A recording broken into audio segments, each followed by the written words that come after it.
Okay, new projects. So this was the Antonelli organ. Well, since I used the top octave divider and the octave dividers for the Elka, this thing doesn't work anymore. Then I thought, well, I still want a dedicated synthesizer for my project, The Scientist. It's kind of like noisecore, grindcore, harsh noise music.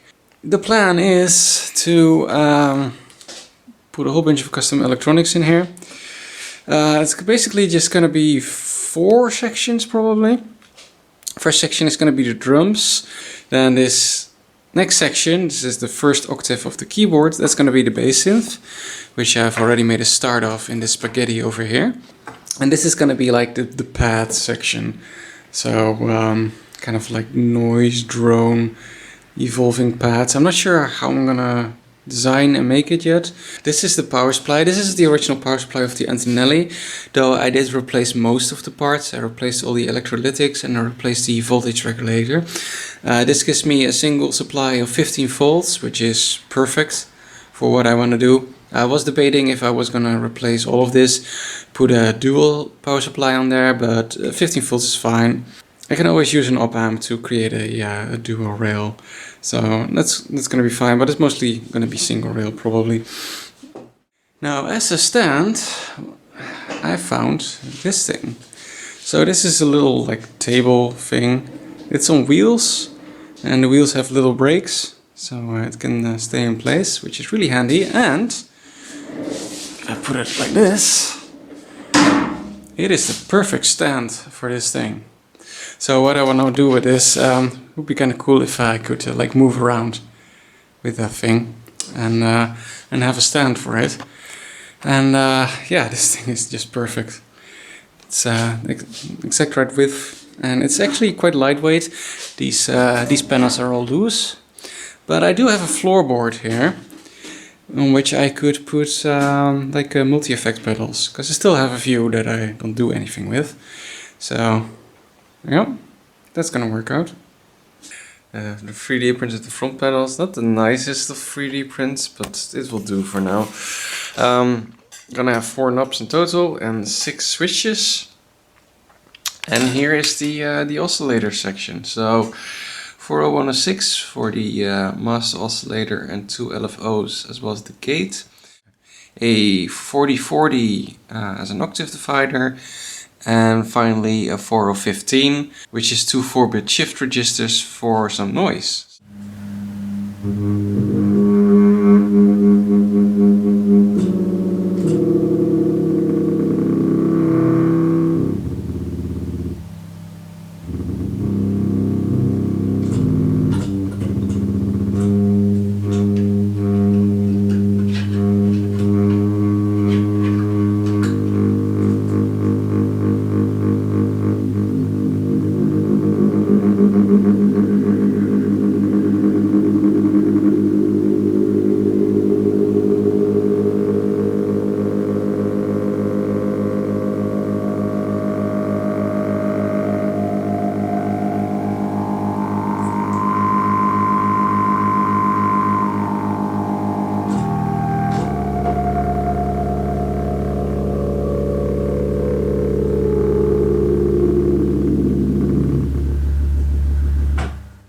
Oscillators and wave shapers, T filter, keyboard.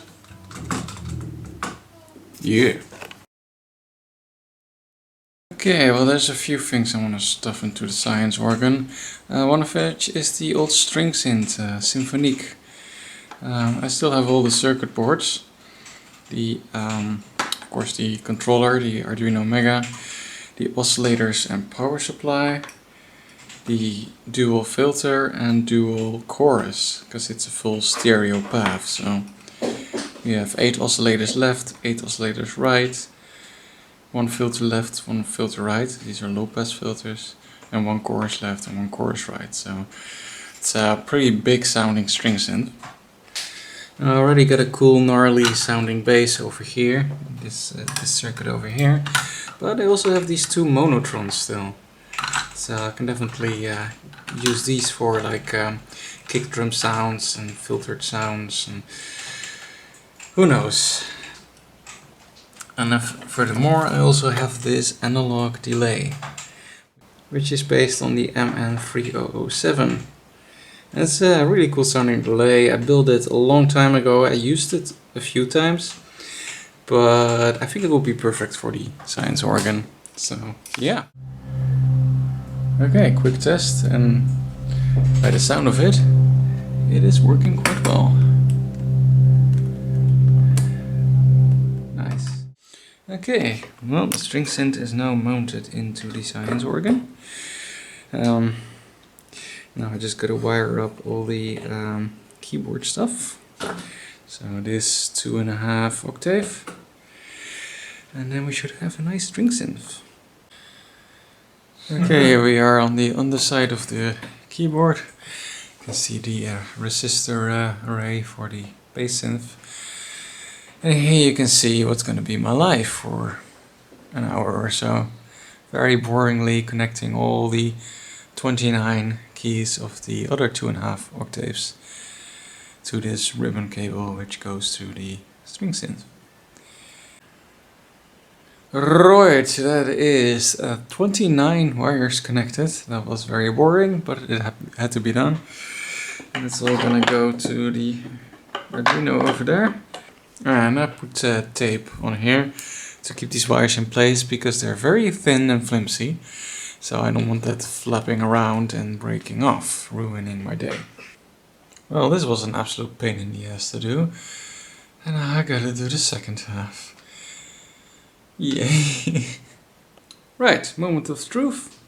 Keyboard disconnected. Let's test it out.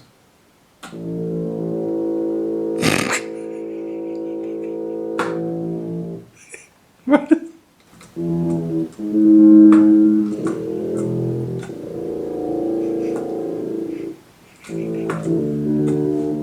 Why does it sound like a depressed cow?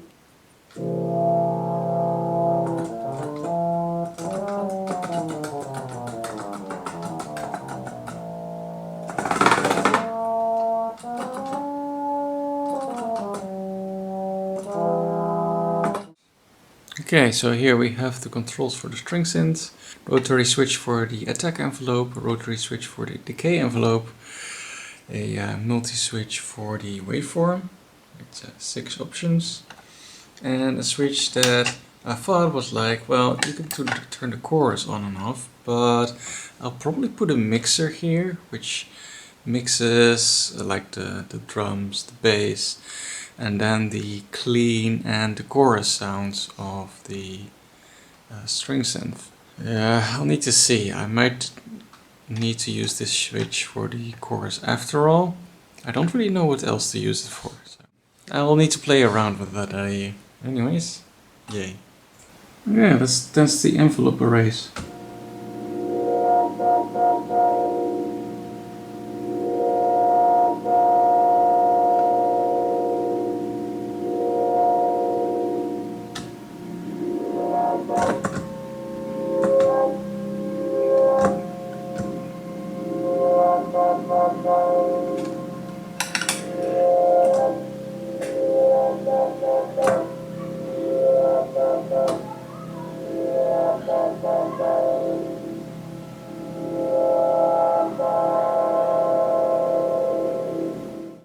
Okay, should have waveform select too.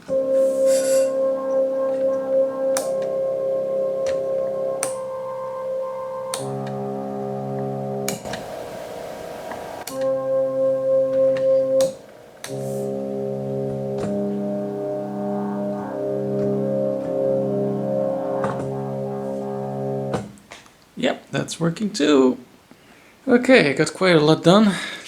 Got a bass synth, got a string synth in there in all its somewhat messy glory.